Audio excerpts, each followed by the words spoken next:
तुम्हा सर्वांचे बहुप्रतीक्षित असणारी राज्यसेवा पूर्वपरीक्षा 4 जून या तारखेला पार पडलेली आहे। मी अपेक्षा करतो की तुम्हा सगळ्यांना हा पेपर खूप सोपा गेलेला असेलच। बघूया आपण हिस्ट्री बाय सचिन गुडिक या इतिहासाच्या चॅनलवरती अतिसंभाव्य इतिहासाच्या प्रश्नांची उत्तरं। ठीक आहे, अतिशय तंतोतंत उत्तरं आपण जुळवण्याचा प्रयत्न करतो। ह्या वेगवेगळ्या लेक्चर सिरीजचा तुम्हा सगळ्यांना खूपच फायदा झाला असेल असे मी गृहीत धरतो। नंबर 1 चा जो प्रश्न आहे तो पंडिता रमाबाईंनी रमाबाई असोसिएशनच्या अनुमतीने आपल्याला सल्ला देण्यासाठी खालीलपैकी एक सल्लागार मंडळ नेमलेलं होतं। त्यापैकी खालीलपैकी कोणत्या व्यक्तींचा समावेश होता? तर न्यायमूर्ती रानडे होते, भांडारकर होते आणि न्यायमूर्ती तेलंग सुद्धा होते। तर हे तिन्ही व्यक्ती होत्या। तर यांच्या मृत्यूच्या तारखा लक्षात ठेवायच्या, त्याच्यावरून आपल्याला ह्या व्यक्ती होत्या की नव्हत्या हे लक्षात येऊन जातं। आता चौथे ऑप्शन राहिला बापू हरी शिंदे, हे ताराबाई शिंदे यांचे हे वडील होते। त्याचबरोबर हे सत्यशोधक समाजाचे एक विचारवंत होते आणि यांचा जो मुलगा होता रामचंद्र, हे रामचंद्र महात्मा ज्योतिबा फुले यांच्याबरोबर कॉन्ट्रॅक्टिंग कंपनीमध्ये ते सहभागी किंवा भागीदार होते। ठीक आहे, त्याच्यामुळं आपल्याला प्रश्नाचं उत्तर सापडून गेलं। 1, 2, 3 हा 4 नंबरचा पर्याय योग्य आहे। पुढील प्रश्न आहे की 1928 मध्ये, ठीक आहे, 1928 मध्ये मुंबईतील कामगारांना पीपल्स युनियन ही संघटना स्थापन करण्याचा उपदेश किंवा सल्ला कोणी दिला होता? तर लक्षात येतं की डॉक्टर बाबासाहेब आंबेडकर यांचं उत्तर, परंतु भाई माधवराव हे कोल्हापूरमध्ये होते पहिलं। आणि दुसरा ऑप्शन काय राहतो? तर हे शेतकरी कामगार पक्ष याच्याबरोबर बऱ्याच वर्षानंतर जोडले होते। नारायण मेघाजी लोखंडे 1897 मध्ये मृत्यू झाला होता। छत्रपती शाहू महाराज आणि डॉक्टर आंबेडकर यांच्यावरती आपल्याला शिफ्ट होता येतं, परंतु डॉक्टर आंबेडकर 1917 मध्ये भारतात आलेले होते। 1919 मध्ये शाहू महाराज यांच्याबरोबर 1917 ला भारतात आले। 1919 मध्ये शाहू महाराजांबरोबर भेट झाली आणि 1920 मध्ये ते परत लंडनला निघून गेले होते आणि इथं मूकनायक नावाचं वर्तमानपत्र। तर डॉक्टर आंबेडकर आणि दुसरे छत्रपती शाहू महाराज। आता उत्तरामध्ये डॉक्टर आंबेडकर हे योग्य येऊ शकतं, ठीक आहे, 100%, परंतु इथं शाहू महाराज यांच्याकडे सुद्धा एक संशय किंवा संदेह केला जातो की या प्रश्नाचं उत्तर शाहू महाराज असू शकतं। कारण आहे की सी.के. बोले मुंबई विधिमंडळाचे एक सदस्य होते। त्यांनी परळमध्ये 10 नोव्हेंबर 1918 ला एक सभा घेतलेली होती कामगार आणि बहुजन किंवा मागासवर्गीयांच्या। त्या सभेमध्ये छत्रपती शाहू महाराजांनी कामगारांना उद्देशून बरंच मोठं भाषण केलेलं होतं। आता त्या भाषणाच्या निमित्ताने शाहू महाराजांनी पैशाची मदत सुद्धा तिथं सी.के. बोले यांच्याकडे देऊ केली होती की कामगारांसाठी काय गरज असेल तर तुम्ही करू शकता। त्याचप्रमाणे मुंबई शहर हे व्यापार आणि उद्योगधंदा या बाबतीत खूप सुप्रसिद्ध आहे असं सुद्धा विधान शाहू महाराजांनी केलेलं होतं आणि त्याच्यामुळं उत्तरामध्ये छत्रपती शाहू महाराज आणि डॉक्टर आंबेडकर यांच्यापैकी दोन्हीपैकी एक उत्तर आहे, परंतु सध्या तरी डॉक्टर आंबेडकर यांच्यावरती आपल्याला शिफ्ट होता येऊ शकतं, परंतु 2 दिवसामध्ये आन्सर की आले की आपल्याला चित्र स्पष्ट होऊन जाणार आहे।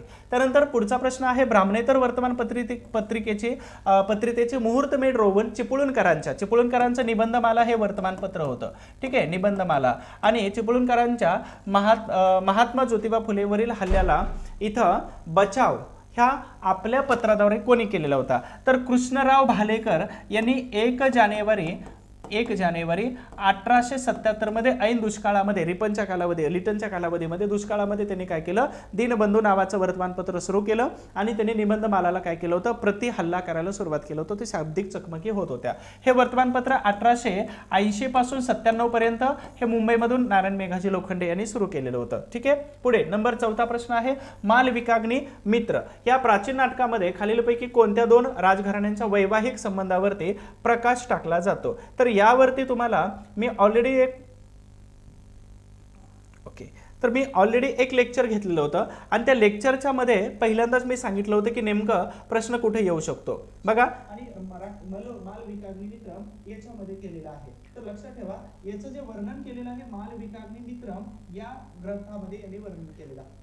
तर हे जे ग्रंथ आहेत ते ग्रंथ तुम्हाला प्रत्येक वेळी पत्रामध्ये केलेला आहे। मालविकाग्नी मित्रमध्ये शुंग घराण्याचा शेवटचा राजा, अर्थातच शुंग घराणे जर मी इथं सांगितलं असेल तर इथं आपल्याला पटकन प्रश्नामध्ये लक्षात आलं पाहिजे की शुंग घराणे इथं पण दिलेलं आहे, म्हणजे या प्रश्नाचं उत्तर काय दिलेलं आहे? शुंग घराणे। अतिसंभाव्य प्रश्नाच्या सिरीजमध्ये भाग 1 आणि पहिलाच प्रश्न घेतला होता मालविकाग्नी मित्र। हा कालिदासाने लिहिलेला ग्रंथ आहे। याच्यामध्ये काय केलेलं आहे तर प्रेम प्रसंग किंवा प्रेम आहे तर याच्या खूप मोठं त्यांनी रचना केलेली आहे प्रेमप्रसंगाची, ठीक आहे। त्यानंतर पुढचा प्रश्न आहे, वैदिक काळातील व्यापार विनिमयाचे माध्यम काय काय होतं? तर निष्क म्हणजे सोनं आहे, कृशाल आणि शतमान हे तिन्ही एक्सचेंज साठी वापरली जाणारी महत्वाची साधनं होती। तर निष्क, कृष्णाल आणि रत्तिका आणि शतमान ही वेगवेगळी प्रकारचं इथे एक्सचेंज साठी माध्यम म्हणून किंवा मीडियम्स म्हणून वापरले जात होते। त्यानंतर गण आणि श्रेणी याचा उल्लेख मात्र वेगळ्याच शब्दांसाठी केला जातो, ठीक आहे, वेगळ्या शब्दांच्या व्याख्येसाठी केला जातो, म्हणून आपल्याला 1, 2, 3 हे उत्तर योग्य आहे।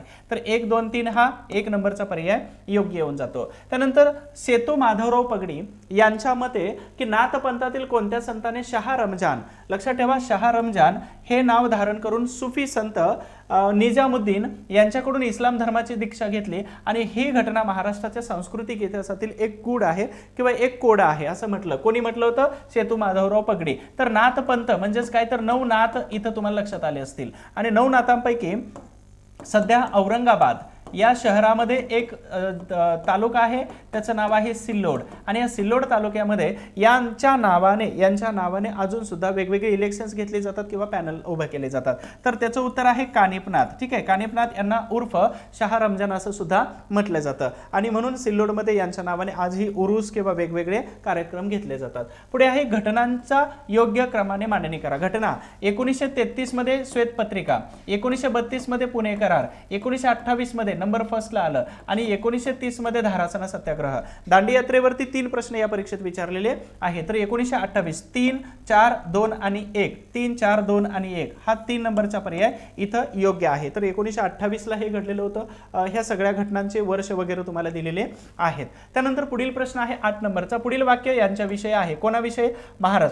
महाराष्ट्राच्या शिक्षण क्षेत्रामध्ये त्यांनी महत्त्वाची भूमिका बजावली। त्यांनी वेगवेगळ्या विषयावर पाठ्यपुस्तकं लिहिली होती, ते शाळेत असतानाच पाठ्यपुस्तकं त्यांचे अभ्यासक्रमाला आले।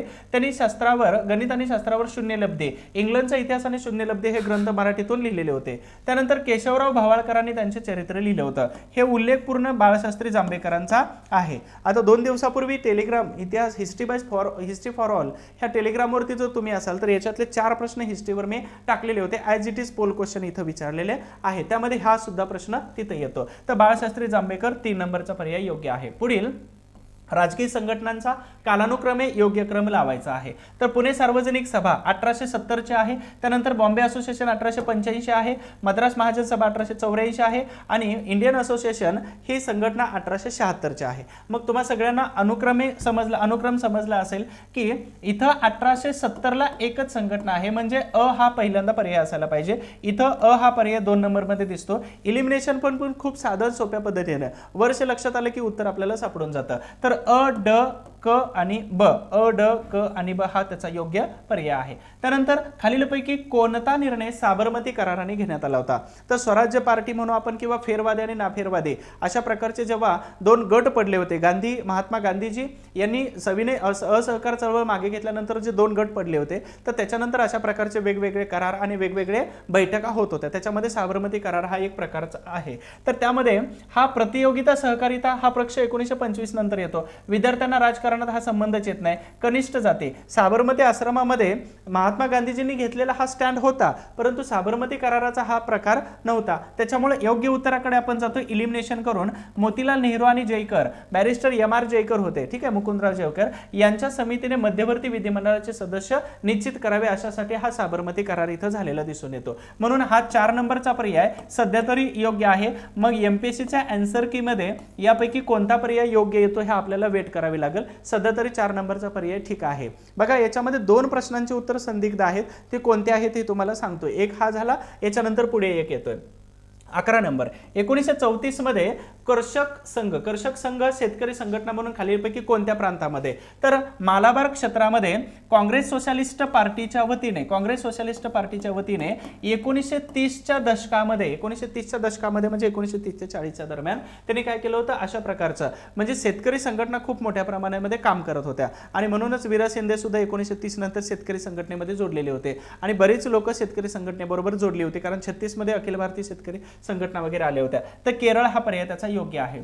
दांडी यात्रेचा उल्लेख रामाचा लंकेवरील ऐतिहासिक मोर्चा असा उल्लेख केलेला आहे. तर याच्यामध्ये आप्पासाहेब पटवर्धन कोकणचे गांधी, शंकरराव महाराष्ट्राचे झाले, हे पण महाराष्ट्रातून आले होते. त्याच्यानंतर हे तर शास्त्रज्ञ होते. मग राहिला एकच ऑप्शन, तो पंडित मोतीलाल नेहरू. आता यांचा तर उल्लेख सापडून जात नाही इतिहासामध्ये, संदर्भ कुठे सापडत नाही, परंतु पंडित मोतीलाल नेहरू मात्र इथं काय करतात, तर ह्या दांडी यात्रेला 1930च्या इथं अशा प्रकारचं स्टेटमेंट करू शकतात. त्याच्यामुळे हा एक प्रश्न हा संशयास्पद आहे किंवा संदिग्ध हा प्रश्नाकडे आपण पाहू शकतो. परंतु तुर्तास तरी आपल्याला पंडित मोतीलाल नेहरू यांचं हे स्टेटमेंट आहे असं म्हणायला हरकत नाही. कारण स्टेटमेंट जर केलं तर एकच व्यक्ती करू शकतो आणि दुसरा व्यक्ती हा याच्यामध्ये एक ऑप्शनलला दिलेला आहे. तर मोतीलाल नेहरू यांच्याकडे जाऊया. बाकीच्यांचं वैशिष्ट्य मी सांगितलं की का नाही, का नसू शकतात, किंवा हे चट्टोपाध्याय, सुहासिनी चट्टोपाध्याय वगैरे, तर अशा प्रकारचे स्टेटमेंट टाकू शकतात.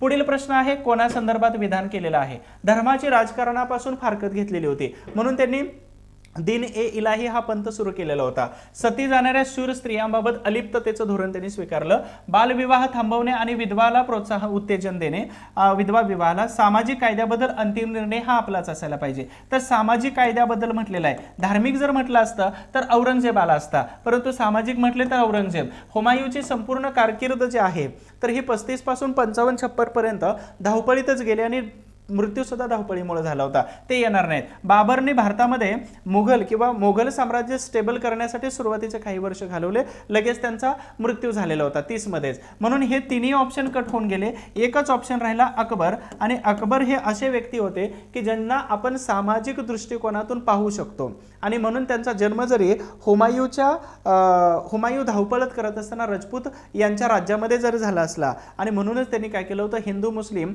यांच्यामध्ये एकोपा, त्याचबरोबर सामाजिक सुधारणांची सुरुवात मात्र अकबराने केली होती मुघलशाहीमध्ये. तर मुघलांवरती हा प्रश्न आलेला होता, मुघल साम्राज्यावरती. 14 प्रश्न आहे, खानदेशातील भिल्लांनी ब्रिटिश राजवटीस विरोध केलेला होता, त्याचं कारण काय होतं. तर उत्तर भारतातील उठावाच्या घटनांपासून सातपुडा, अजून एक डोंगर आहे कोणता, सातमाळा, ठीक आहे, सातपुडा आणि सातमाळा यातील भिल्लांना प्रेरणा मिळाली, बरोबर स्टेटमेंट आहे. त्यानंतर 1857च्या उठावाचा फायदा घेऊन भागोजी नाईक आणि काझीसिंग नाईक यांनी उठावामध्ये सामील झालेले होते, हे पण बरोबर आहे. आणि काझीसिंग आणि त्यांच्या सहकार्यांनी म्हणजे 2 स्टेटमेंट, आणि सरकारी खजिना आणि पोस्ट हे जाळलेलं होतं. तर तुम्हाला सगळ्यांना माहित आहे की दादोबा तरखडकर जे आहेत तर यांनी नगर जिल्ह्यामधून डेप्युटी कलेक्टर असताना भिल्लांच्या उठावाचा बिमोड केला. यावर प्रश्न आला होता लास्ट इयरला, आता याच्यावरती प्रश्न आला. तर इथं सरकारी खजिना लुटणे आणि पोस्ट याबद्दल थोडीशी शंका इथं तयार होते. कारण का, तर हे असे करू शकतात का, परंतु करू शकतात. प्रश्नामध्ये आपल्याला तिन्ही पण उत्तर बरोबर द्यायचे आहेत आणि तिन्ही पर्याय बरोबर असणारं उत्तर कोणतं आहे तर 4 नंबरचं. पण एक गोष्ट लक्षात ठेवा, भिल्लांचा उठाव हा 1818 पासून सुरू होता. मग इथं दिले 1857च्या उत्तरेतील उठावापासून प्रेरणा, संदिग्ध, संशय तयार झाला. दुसरं, सरकारी खजिना आणि पोस्ट जाळू शकतात का, इथे एक शंका आहे. त्याच्यामुळं याचं उत्तर 1 आणि 2 हे येऊ शकतं की हे येऊ शकतं, परंतु सध्या तरी आपल्याला 4 नंबरचा पर्याय सर्व योग्य वाटतं. आयोग एवढ्या छोट्या गोष्टी पाहणार नाही म्हणून 4 नंबरचा पर्याय ठीक आहे. त्यानंतर शेवटचा प्रश्न आहे, खालीलपैकी कोणत्या वृत्तपत्रातून ॲनी बेझंट यांनी होमरूल चळवळीबद्दलचे विचार मांडले होते. हा प्रश्न एकदा मेन्स परीक्षेला विचारलेला आहे, आय थिंक एसटीआय मुख्य परीक्षेला विचारलेला आहे. तो क्वेश्चन आहे असंच रिपीट झालेला आहे. तर न्यू इंडिया आणि कॉमनवेल्थ हे 2 वर्तमानपत्र आहेत, म्हणजे अ आणि ब हे या प्रश्नाचं योग्य उत्तर आहे. आणि बेझंट यांची ही चळवळ आहे सप्टेंबर 1916 आणि एप्रिल 1916 लोकमान्य टिळकांची ही चळवळ आहे. अशा पद्धतीने आपण 15 प्रश्नांची तंतोतंत उत्तर देण्याचा मी प्रयत्न केलेला आहे. आय होप्स तुम्हाला परीक्षा चांगली गेलेली आहे. मग आता फक्त मुख्य परीक्षेची तयारी करायची आहे आणि पॉझिटिव्ह राहा. आयुष्यामध्ये खूप काही गोष्टी आपण पाठीमागच ठेवून या परीक्षेची तयारी करत असतोय आणि त्याच्यामुळं आपल्याला किती मिळू शकतं, तर आपण जेवढा प्रयत्न केलेला आहे आणि आपण जेवढा प्रयत्न करतोय त्याच्यापेक्षा जास्त मिळू शकतं. फक्त ह्या सगळ्या गोष्टींना तुम्हाला प्रामाणिकपणे फेस करायचं आहे. सध्या तरी वेगवेगळे आन्सर कीज वगैरे वेगवेगळे यूट्यूबवरती सगळे शिक्षक सांगत असतात, परंतु हे ॲन्सर की चेक करून आयोगाचे ॲन्सर की चेक करा आणि तोपर्यंत मात्र तुम्हाला पॉझिटिव्ह राहायचं आहे, कारण हा एक सकारात्मक दृष्टिकोनच तुम्हाला पुढच्या येणाऱ्या परीक्षेसाठी खूप मोलाची मदत करू शकतो. त्याचबरोबर या व्हिडिओला तुम्ही जर लाईक पहिल्यांदा आला असाल तर सबस्क्राईब करून ठेवा, पुढचे व्हिडिओ मिळत जातील. अशाच प्रकारचे व्हिडिओ तुम्हाला येणाऱ्या काही दिवसामध्ये आपलेच या यूट्यूब चॅनलवरती मिळत जाणार आहेत. नेहमी हॅपी राहा, आनंदी राहा आणि त्याचबरोबर पुढच्या परीक्षेसाठी तुम्हा सगळ्यांना खूप खूप शुभेच्छा असतील. Thank you so much. Wish all the best.